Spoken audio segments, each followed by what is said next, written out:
Eto na mga boss, kakapasok lang na balita. Grabe si BP Sara, nagulat, tetestigo na si PBBM. Inutusan ng Supreme Court, binasahan na ng korte. Base sa impormasyong kumakalat ngayon sa social media, humiling si BP Sara sa Korte Supremang ipatigil muli ang impeachment nito matapos di umanong matakot ang kanyang mga abogado sa ebidensya. Baka kasi si BBM na mismo ang tumistigo kasama ang death threat sa impeachment. Pag nagkataon maghaharap sila sa mini trial, wala nang takas si Duterte. Anong nangyari daw noon sa hamon ni BP Sarang gusto niya dati ng bloodbath sa impeachment? Kung sa simpleng committee hearing lang ay takot na siya ngayon. Sa mga hindi nakakaalam, 12 sa 15 judge ng Supreme Court ay majority appointed by former President Rodrigo Roa Duterte. Kaya alam ni BP Sara sa Korte Suprema hindi siya mananagot kasi alam niyang malaki ang utang na loob nila kay Digong, kaya ipapahinto na naman nila ang impeachment. Kaya ito, sabay-sabay natin panoorin kung paano si Vice President BP Sara. Grabe, nagulat, tetestigo na si President BBM. Inutusan ng Supreme Court, pinasahan na ng korte. Pero bago tayo magpatuloy, baka pwedeng i-click nyo muna ang like, share, comment, subscribe at i-hit nyo na rin ang notification bell kung gusto nyo ng mga ganitong klase ng video para laging updated kayo sa mga susunod pa nating ibabalita. Kaya tara, panoorin na natin to. Simula tayo dun sa reaction nyo dun sa petition ng group of lawyers to ask the Supreme Court to declare as unconstitutional yung ginagawang hearing ngayon. Okay po. So, we have several thoughts on the petition filed by Attorney Torion and Company. No? Unang-una po, they filed it as a taxpayer, alleging that it is a taxpayer suit. For us lawyers, hindi po pwedeng taxpayer suit ito dahil hindi naman po involving monies of the government ang kine-question dito po. Second, sa totoo lang po, we expected them to file this petition. Sabi nga natin, it is more than 100 pages long. How can they have come up with the 100 plus pager petition in a few days right after we had our hearing in the Committee on Justice? So obviously matagal na hutong pinaghandaan, pero hindi po yun. Ang sinasabi po natin ay last year po nung tayo ay sumabak po sa impeachment, sila po ay nag-question sa Korte Suprema saying that the way that we filed the impeachment and transmitted the articles of impeachment before the Senate was unconstitutional. Dapat daw po hindi dumiretso doon. We bypassed rules. We did not follow the Constitution. We did not follow the rules of the House of Representatives. Ano po ang nangyari doon? Naglabas po ang Korte Suprema ng desisyon back in July saying that we should follow due process, that while that we should follow due process and afford the Vice President her rights under the Constitution, and this will be done by going through the House Committee on Justice. So kaya ngayon, nagtataka kami na kung kailan sumusunod po kami sa desisyon ng Korte Suprema, kung kailan po bawat letra ng House Committee on Justice rules and the rules of impeachment of the House of Representatives, bawat letra po ay sinusunod namin. Kine-question po na naman nila ito. Sumusunod lang naman po kami sa aming tungkulin under the Constitution and as dictated by the Supreme Court in the decision in the Duterte case. Ma'am, nakikita niyo ba na may potential ng constitutional crisis dito? Kapag, again, dahil hindi ako abogado, hindi mo masususpindi. Pwede ko sabihin, pag nag-overstep uli or nag-overreach ang Supreme Court sa kanilang kapangyarihan at pakialaman yung exclusive na karapatan ng legislatura. Well, gaya po last year, no, sabi natin, there was an overreach. With all due respect to the Supreme Court, ako po ay isang abogado. Yun po ang paniwala ng karamihan. Pero naniniwala pa rin ako at hinihintay ko pa rin po ang desisyon ng Korte Suprema na sang-ayon sa konstitusyon.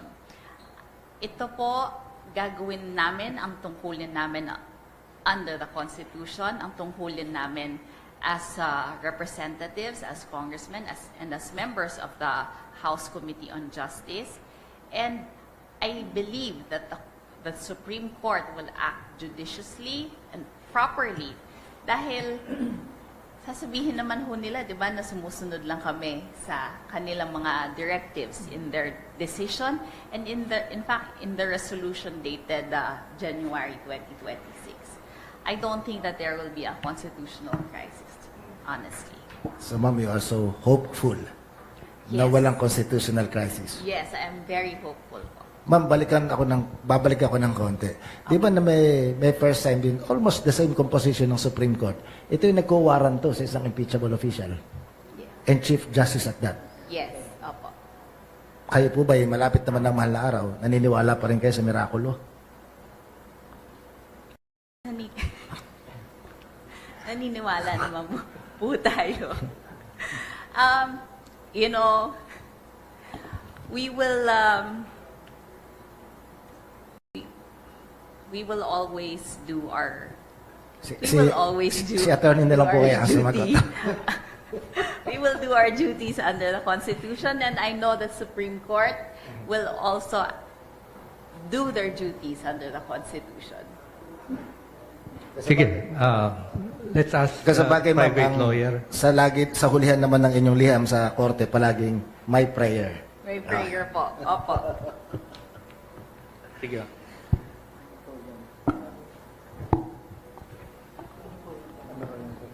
Ano yung tingin nyo from a private perspective doon sa nangyayari sa House at yung reaction ng mga ostensibly private citizens and taxpayers?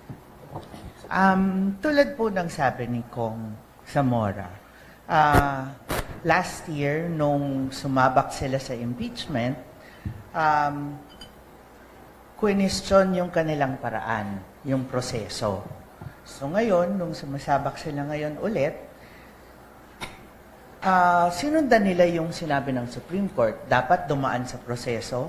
So yun ang sinusundan nila. Ang sabi nga ng Constitution, in Article 11, the committee after hearing and by a majority vote of all its members. So, dapat talagang may hearing. Ito yung ginagawa nila ngayon. 'Di ba? Sumusunod lang po sila sa Constitution or their constitutional mandate as well as the rules of the House on impeachment proceedings. Meron ng finding on sufficiency of form. Tama daw yung i-final. Kompleto naman po. Tama din daw po yung may substance po. If taken on its face, yung mga nakasulat doon, mukhang merong kaso. Tapos, dumaan na rin po sila sa sufficiency of grounds. Dapat doon titingnan pareho yung complaint at kung may answer, kung ano yung sagot doon, kung masasapawan ba nung answer yung mga aligasyon sa complaint. Dahil mukhang wala naman pong talagang point-by-point answer doon sa answer at kautelang ni VP. Ngayon po, nandun na po sila sa finding of sufficiency of probable cause. Bilang po sila kung umakyat ito sa Senado, sila po ay ang mga kongresista po, ang Committee on Justice o kung sino man yung magiging prosecutor, sila po ang haharap sa Senate who will be the judges. Kailangan nilang i-prove na may kaso. So, ngayon pa lang, kailangan din nilang makumbinsi ang sarili nila na may kaso.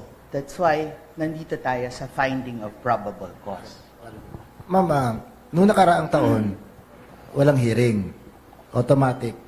Ipinadala, hindi naintindihan yung forthwith. Pinirmahan ng marami. Ngayon, ang sinasabi nila noon, masyado minadali. Hindi kayang basahin sa isang araw yung haba ng pleadings. Ngayon, nung nagkakaroon ng hearing, unconstitutional pala na magsagawa ng hearing. Ma'am, kaming mga hindi abogado, saan po ba kami lulugar? Saan po kami maniniwala? Okay, banggitin ko po, yung last year na sinabi nila na hindi kayang basahin, sa totoo lang po, binasa ko yun. Alam ko, yung iba kong mga kasama, binasa din po nila ang articles of impeachment or yung complaint. In any case po, ito nga po, iniisa-isa natin ang bawat paragraph of the complaints. We scrutinized 4 impeachment complaints. We are down to 2. At hanggang ngayon, paulit-ulit natin binabasa ang allegations, ang lahat ng provisions, lahat ng paragraphs ng complaint. Nakalagay nga po sa Constitution na kailangan dumaan sa hearing. Yung House rules po, in-adopt natin in accordance with the constitutional requirement also. So yung requirement ng hearing, nandun po. Banggitin ko po sa lahat siguro, no? Yung rules natin sa House, gaya po ng sabi ni attorney, nakalagay po doon na kailangan duman sa hearing para po mahanap o matukoy natin yung probable cause nga. Siguro para sa kaalaman ng lahat, ano ba nga itong probable cause na to? Ano ba itong hearing na ginagawa natin? Di ba po sa piskalya, meron tayong preliminary investigation. So, yun po ang ginagawa natin ngayon. So, kami pong members ng House Committee on Justice, para po kaming piskal, yung prosecutors, ito po ang step bago po ipasa sa trial court ang isang kaso. So, dito po, ang trial court natin ay ang Senado. At lahat naman po tayo ay nakakaintindi doon. So, sa isang preliminary investigation, ano bang ginagawa ng prosecutor doon? Tumatanggap siya ng complaint, ng answer, ng ebidensya, and the prosecutor can propound clarificatory questions. Yun po ang ginagawa namin or gagawin namin in the next hearings kapag dumating na ang mga witness o yung respondent, the complainant. Yun po ang gagawin natin. Clarificatory questions as prosecutor or as prosecutors or as the fiscals. Yun po ang status ng ating proceedings ngayon. A formal invitation has been sent to the Vice President to appear before this proceeding. And clearly, she opted not to attend. Ang tanong ko lang, ma'am, is her non-attendance, can it be construed as a waiver of her right to be heard at this stage? Meron nga sinight si Luis Tro ba yun? Na yung hindi niya pag-appear is itself a violation of the Constitution? Yes, in fact, Chairperson Luis Tro even cited a case. I think it was penned by Justice Tiham and said that the non-appearance in the proceedings is tantamount to a violation of the Constitution. Nag-agree po dyan si Honorable Laila de Lima. And for us naman po, no, totoo, nung hindi po siya sumipot nung huli po naming hearing, she waived her right to be present there, to answer what could have been asked her. But as we said, in the next hearings, she may participate through her lawyers, and we will follow the Constitution, the rules, and afford her due process as dictated by the Supreme Court in the Duterte decision. The critics of the House and the camp of the Vice President continue to label this process as nothing but a fishing expedition. Ang tanong lang po natin, ma'am, should the House scale back its process just because the Vice President find this process politically uncomfortable? Of course not. Ang proseso ay nakasaad sa Constitution, nakasaad po to sa rules which we adopted at the start of this term. It's the same rules that we adopted in the previous terms. Wala pong pinagbago yan. in fact, in the previous impeachment complaints, yan din po ang rules na ginamit nila. Why would we scale back just because a party is uncomfortable? Would be irresponsible on our part. Well, kaya nga siya may abogado. We expected her to do everything to question the proceedings before the Committee on Justice. Kaya nga sabi namin, expected naman na magkakaso siya sa Supreme Court. But we assure the public that we are doing everything that is dictated by the Constitution and by the rules. Ma'am, yung mga abogado ni Vice President Sara Duterte, ngayon pa man, sinisira na yung kredibilidad ng Madriaga. Ano daw ang credibility ng isang bilanggo na testigo?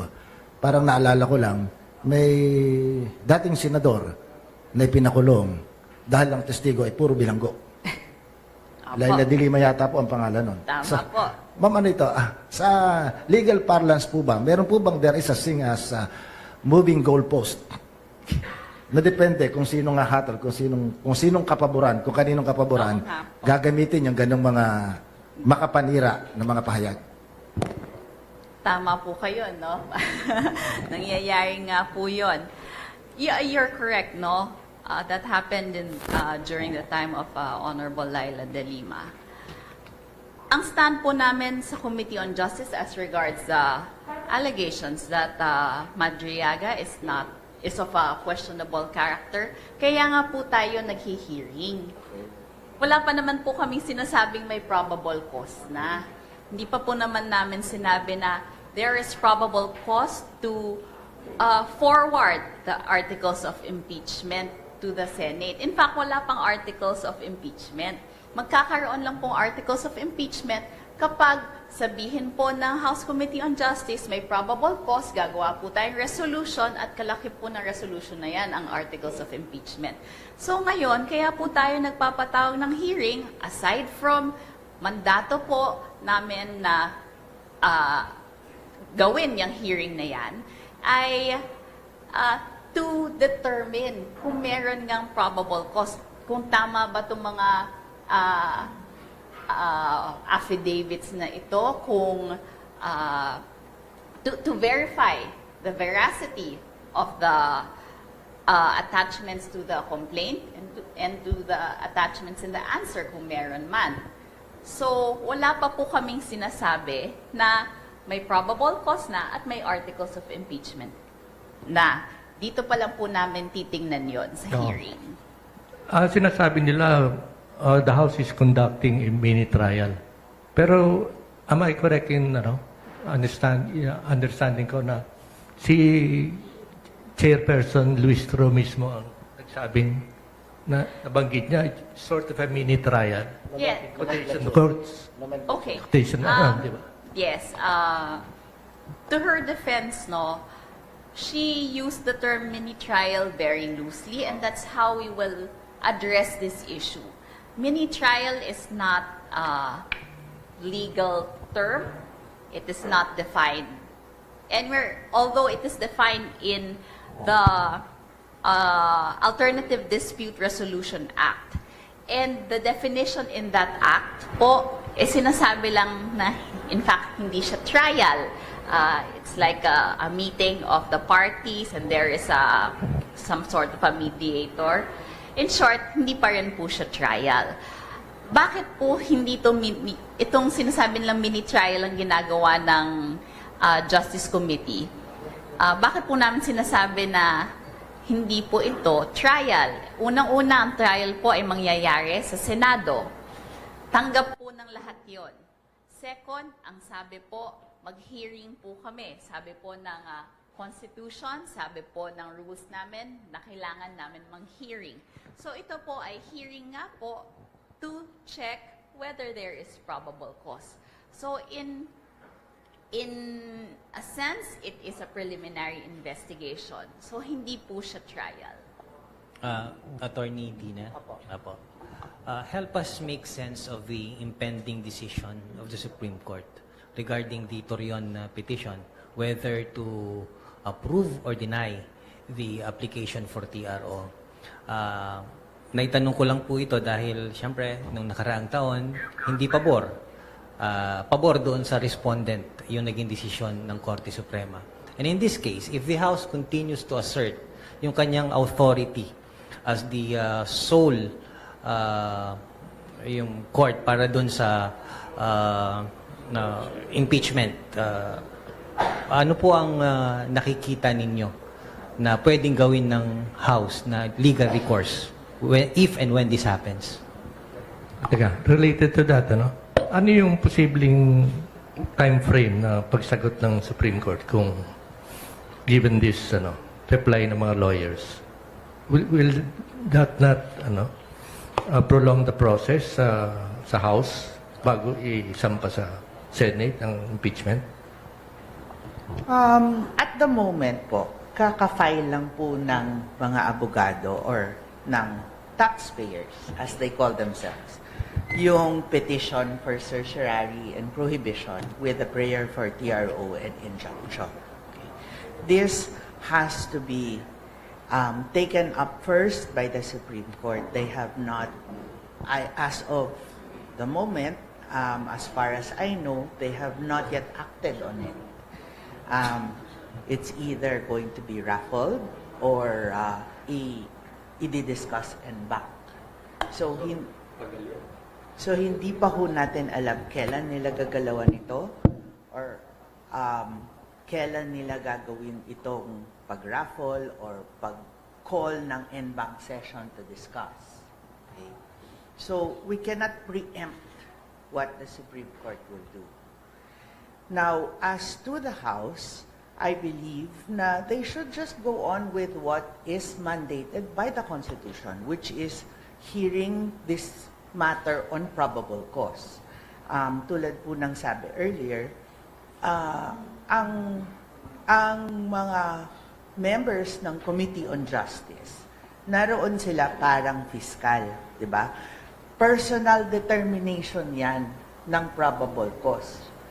Ang dami po nila, personally, each of them will have time to ask questions to proposed witnesses so that they can determine for themselves if they think mukhang pwede kong paniwalaan to, mukhang may probable cause or not, di ba? So, on that note, the Committee on Justice being mandated by their own rules and by the Constitution to have this hearing should push through with whatever has already been planned. Using your premise, attorney, kung nasa gitna na ng pagdinig and suddenly naglabas ng kautusan ng Korte Suprema pabor sa interes ng respondent, pwede bang sabihin ng Kongreso, hindi, tuloy natin ito? Kasi naniniwala tayo na ito ang mandato ng Constitution sa atin.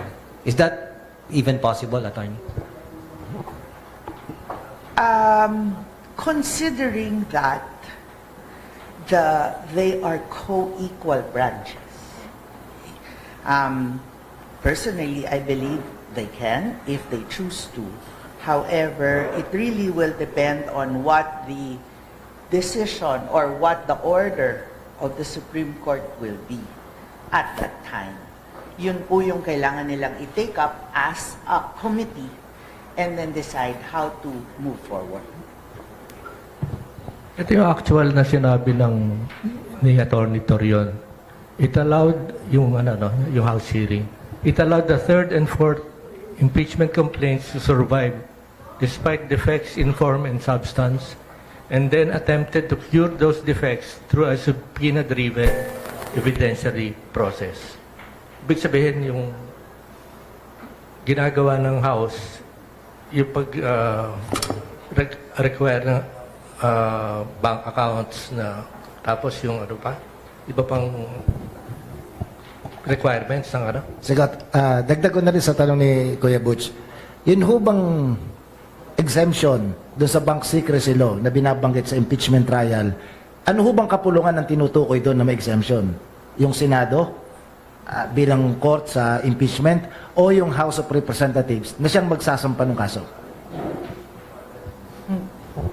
Actually, hindi po malinaw yon.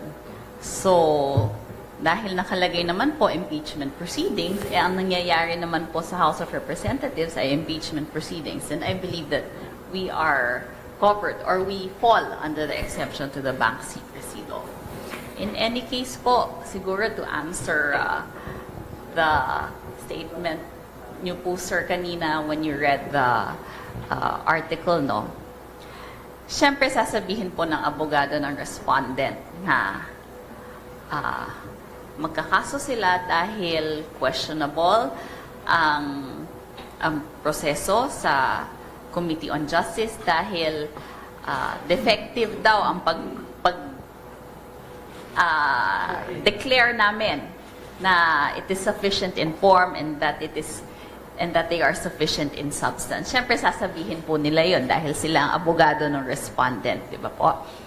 But as everyone saw, inisa-isa po namin, again, ang mga provisions, ang mga paragraphs ng bawat complaint. Yung dalawang complaint po, we declare them to be sufficient in form dahil nakita natin that there is a verification, there is an endorsement, nandun yung mga pangalan ng partido, kompleto po at may listahan po tayo niyan.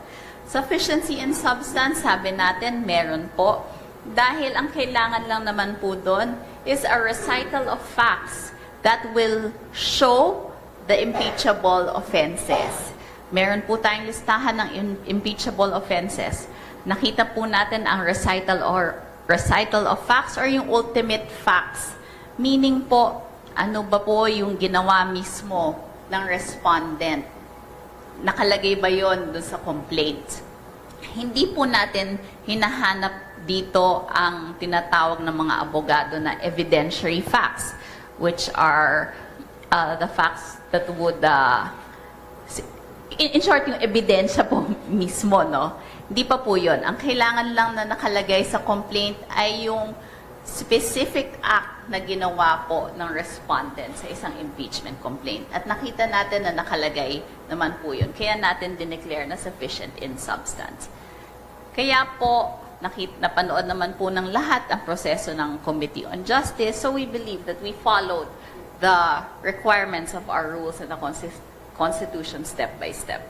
Yung SALN siya, parang meron ng kopya ang House. Di ba sabi ni Attorney Redon, nakita niya na yung mga SALN eh.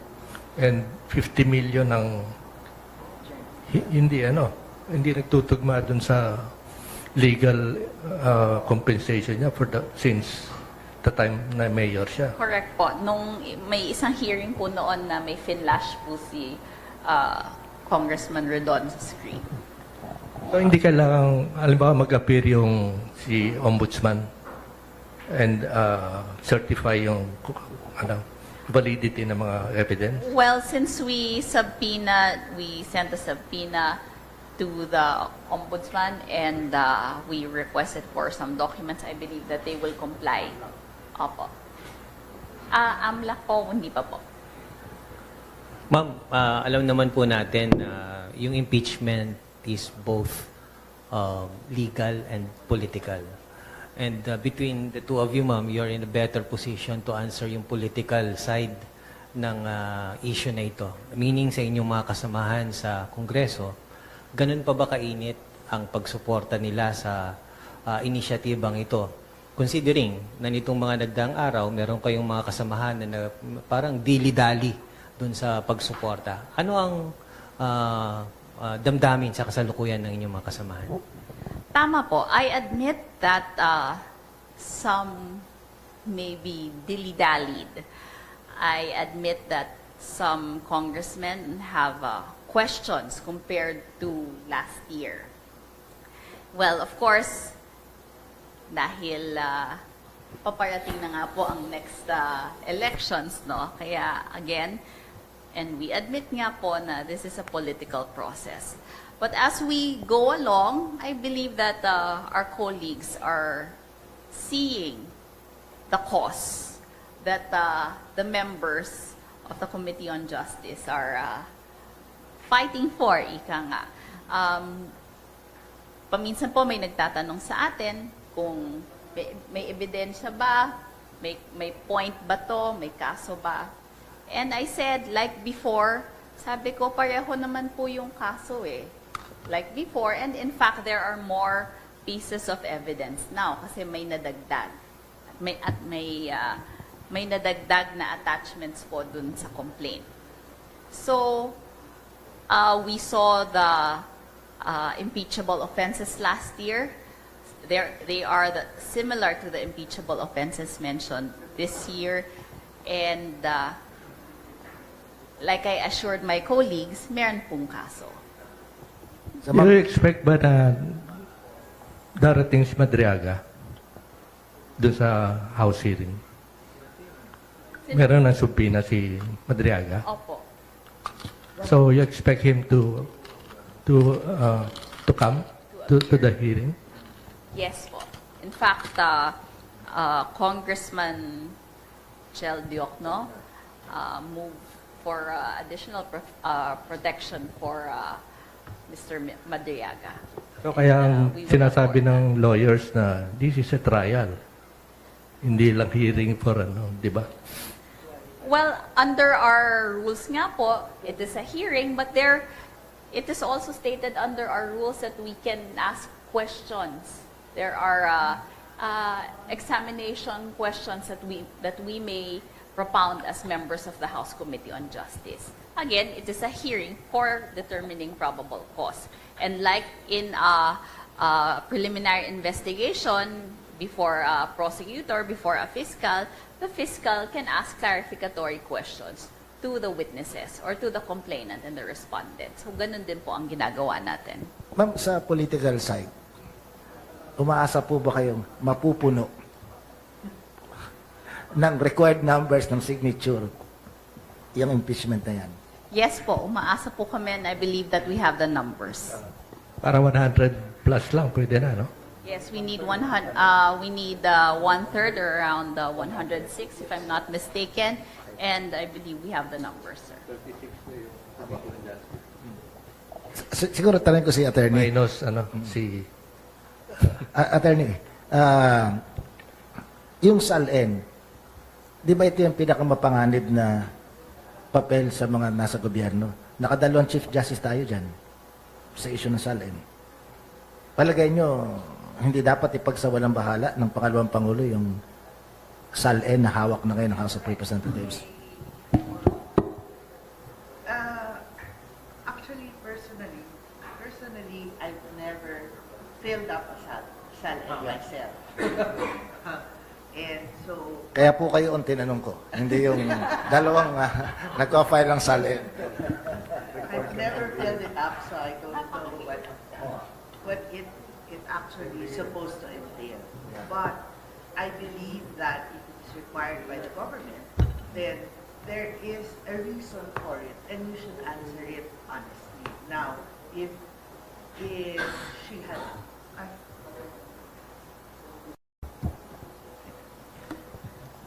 Iyan po.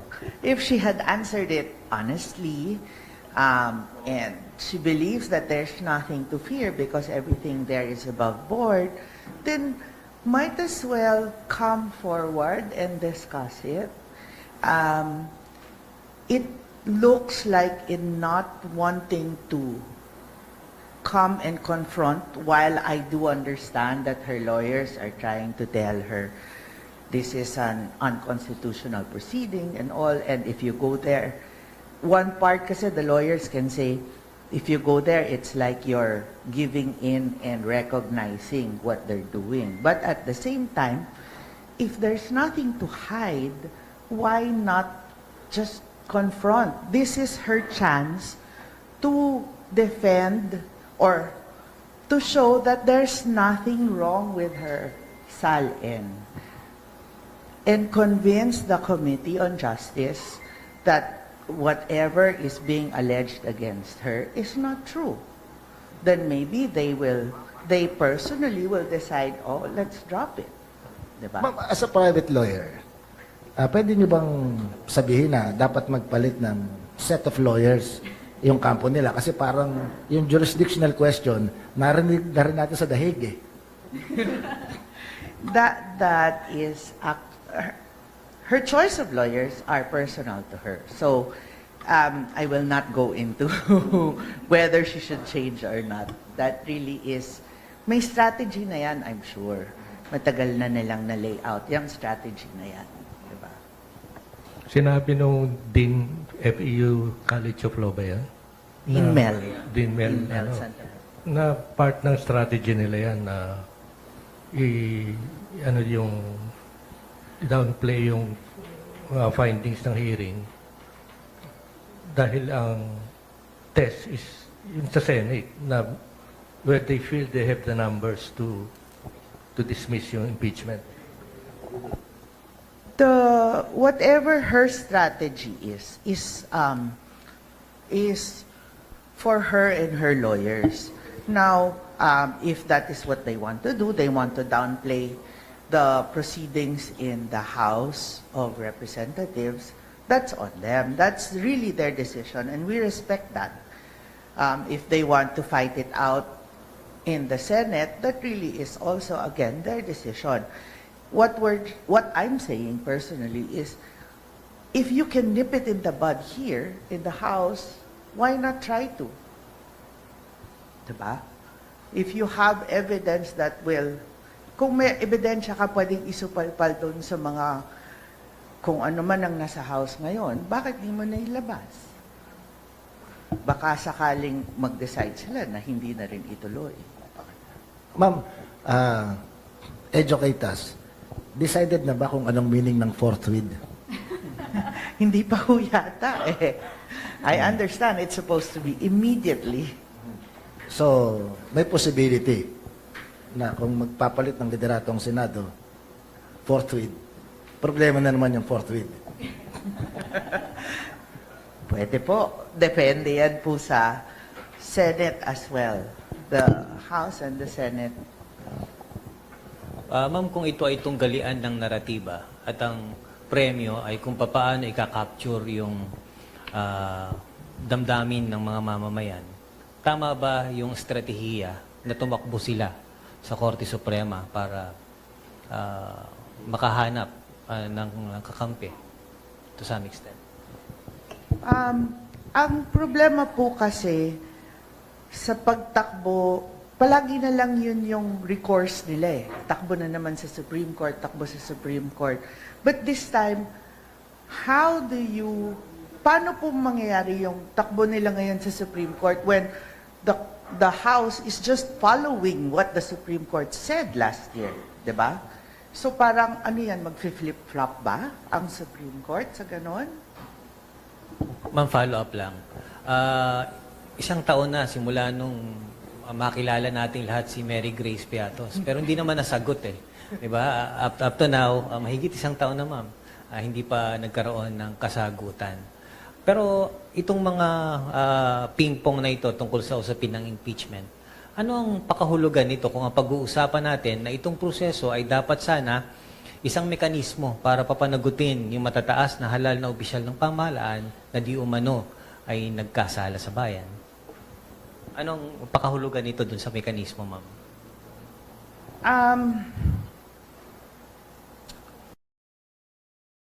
Sa akin po, I believe showing this thing to the public, making it, broadcasting it, is showing that our institutions are in place. They're just trying to follow what is mandated by the Constitution. Mahirap po kasi yung sabihin kung anong perception ng publiko sa ganito. Bilang abogado po, syempre po kami, paninindigan namin kung ano yung nasa batas, ano yung rules. Yan po, ganyan po yung wiring ng abogado. Ano ang rules, ano ang Constitution, susundin namin yon. Pero iba rin po, I understand, what happens is it's different also yung acceptance or perception ng public, ng publiko sa ganito. Pwede nilang sabihin, lumang tugtugin na yan. Pwede rin nilang sabihin, sige, ilaban mo. Depende yan po sa tao. But I think what it what this ping pong has shown is that there are still people who want to fight for what is right, what is true. Ma'am, alam ng publiko yung composition ng Senado. Kahit nakapikit yan, kayang i-predict ang iboboto at least nung 7 o nung 8. I'm not saying 9. 7 o 8. Halos alam na yan. Ma'am, ilan po ba sa mga justices ng Supreme Court ang natitirang appointee pa ng dating Pangulong si Duterte?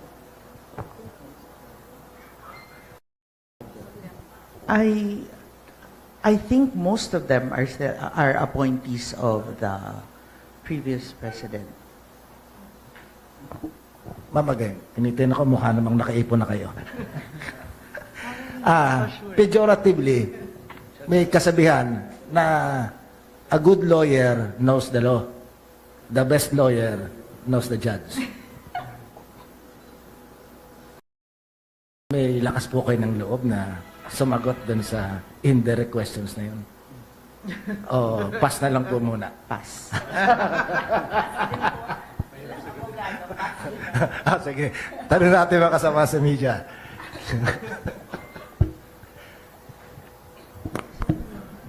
Hello po, good morning po, Representative Zamora. I'm Jervis from ABS-CBN News. How do you respond to criticisms like what Senator Robin Padilla said that why is the House so engrossed in the impeachment process when the world is in crisis? Okay. Yeah, we admit that there is a crisis, there's a war ongoing, there's an energy crisis, but we have to do our tasks as mandated by the Constitution. Hindi naman po porket ongoing ang impeachment sa Committee on Justice ay napapabayaan na ng Kongreso or ng House of Representatives ang trabaho nito. And I don't think this applies lalo-lalo na po sa Executive Department. I believe that all of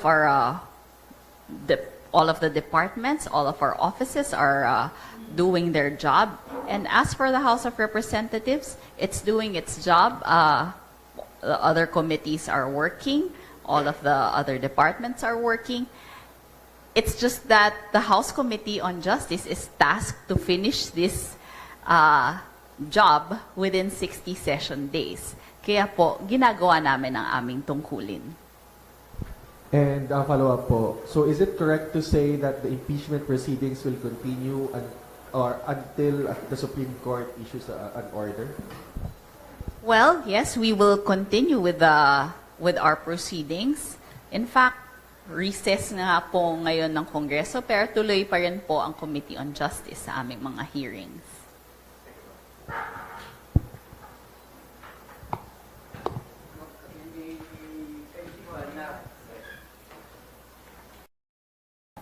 Ma'am, kasi may nababanggit na parang may pagkiling o makiling ang malawak na kapulungan sa pagdinig laban sa abalang Pangulo, sa pangalawang Pangulo. Totoo ba ito?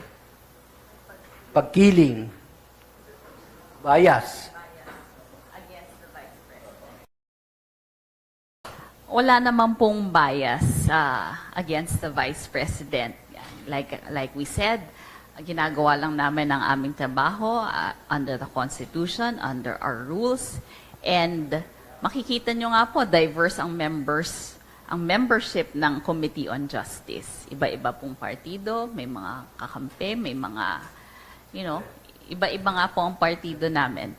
So I don't think there is bias. We just have, it's maybe for them, they saw that we declared the complaint sufficient in form and sufficient in substance, kaya nila sinasabing may bias na agad.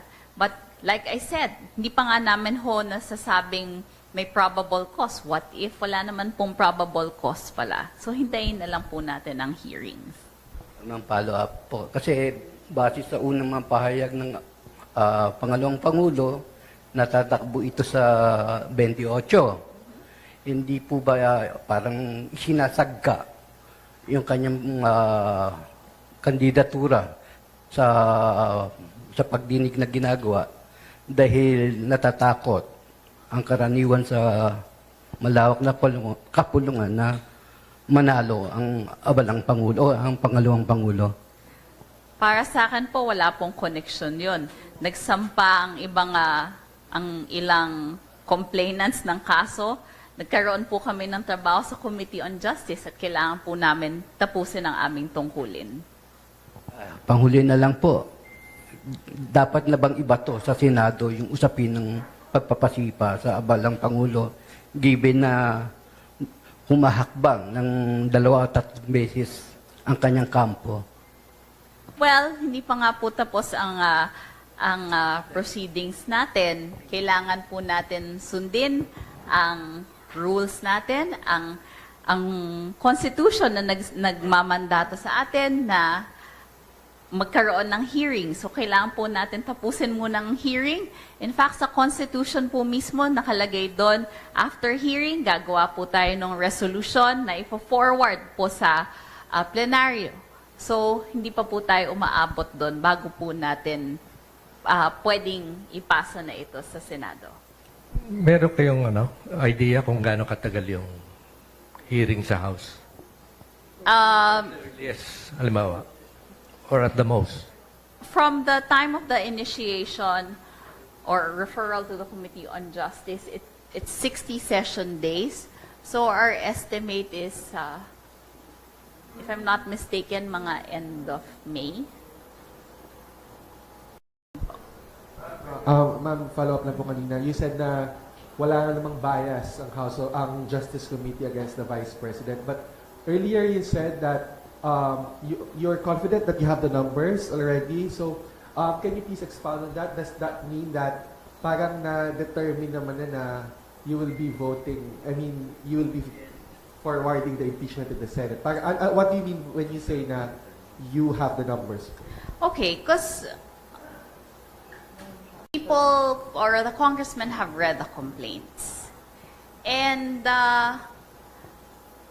well, they believe that that we are correct in declaring it to be sufficient in form, sufficient in substance, and that the affidavits or the annexes to the complaints are sufficient to show that there is probable cause.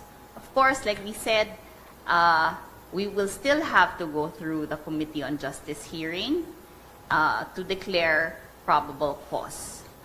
So, ayun po. Ang tanong po kanina, if we have the numbers.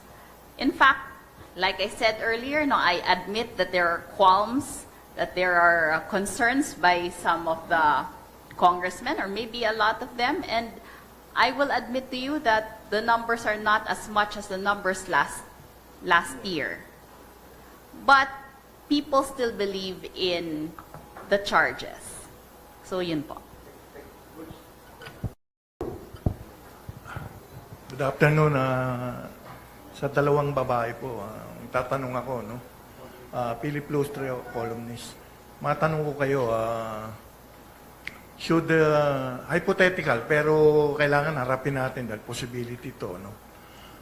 Should the Supreme Court issue a TRO, is it possible for the committee to send the complaint to the plenary for decision, and ultimately the plenary, the House, issues the articles of impeachment? Dali ng diretso. Actually, yun ang kinakatakutan naman talaga ng kampo ni Sara magkaroon ng yung tinatawagan ng mini trial dun sa committee. Dahil dun pa lang matatali na kamay ng Senado, maglalabasan na yung mga ebidensya. I wrote that in my previous column. Matatalian sila sa kamay, haharangin nila yan. Just to extend further, kasi it will be my topic this coming Monday. Ako po, personally, I don't want to preempt what the Supreme Court will do, especially since abogado po ako at ayoko pong pangunahan ang Supreme Court. I agree, sir. Pareho po kaming abogado. We respect the Supreme Court and give high reverence to them.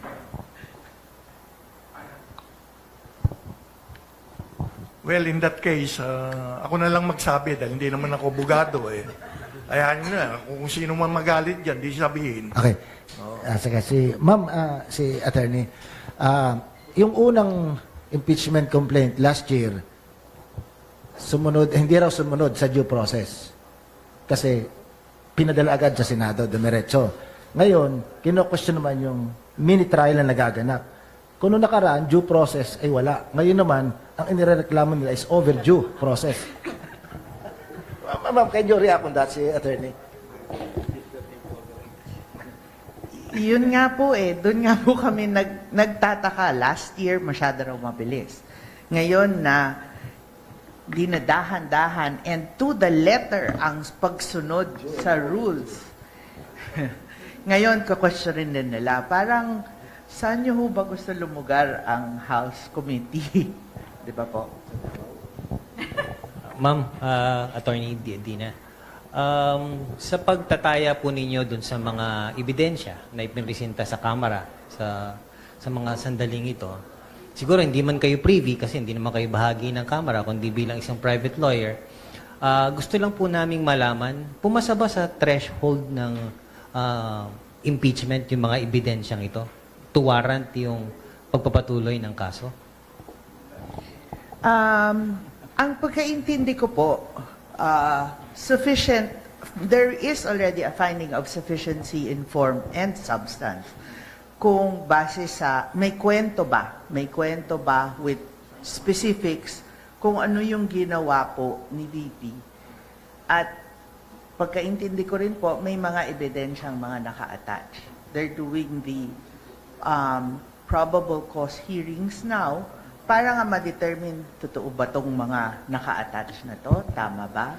Diba? Pagbigyan natin ng House Committee on Justice to do that para meron silang personal determination of whether they believe there is probable cause or not. Ang sabi ng mga lawyers, may defects in form and substance. Hindi naman in-specify kung ano yung defects in form and substance.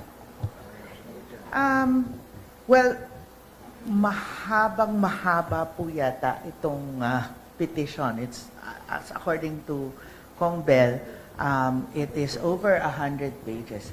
I think In 2 days lang. 180. 2 days. Something. Baka AI generated yung complaint. Hindi naman po sana. But while I haven't read through the whole thing, nakinig po ako sa briefing nung lawyers. And, well, ano po yung mga mali daw po yung form kasi 2 beses si Kong De Lima, si Honorable De Lima na nag-endorso ng complaint, yung second and yung third. Yun yung question nila. Una, wala naman pong prohibition anywhere under the law that you cannot do that. So how can it be questioned? Yung pagpasa ng form, parang ganyan, di ba? As to substance, hindi pa ako masyadong umaabot doon po. But I understand that there are questions on it. Hindi lang po pa masyadong malinaw sa akin. So hindi ko rin siya masyadong... Going back to yung impeachment case, ang petition, yung 186-page petition, asking for statutory prohibition with prayer for the issuance of a TRO. Paki-explain nga in layman's terms kung ano ibig sabihin nito mga ito. Sir, so basically, umakyat ang lawyers sa Supreme Court, kini-question nila as unconstitutional ang proceedings ng House at gusto nilang sabihin ng Supreme Court, tigilan nyo yan. Yun ang hinihingi nila. Na mag-order ang Supreme Court sa House na tigilan nila yung ginagawa nila. Yun po yung prayer sa Supreme Court. That will write finish to this whole impeachment case. Wala na magagawa ang House.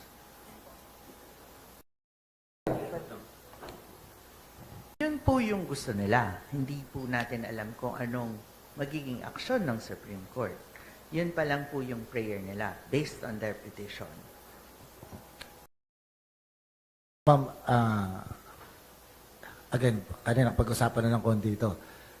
So, totally dependent ba ang magiging outcome nito sa decision or non-decision ng Supreme Court? Yung outcome po ng impeachment.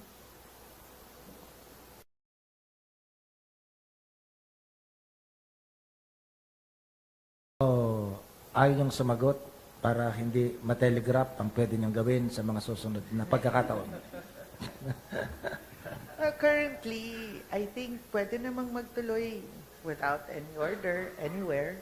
The House Committee on Justice has just to do what to do, which is to continue with their hearings. We don't know what the future will hold, so let's just wait and see. Ngayon kayo bilang Pilipino, ano ang masasabi nyo at reaksyon sa balitang ito? Mag-iwan kayo ng komento sa ibaba at atin niyang babasahin isa-isa.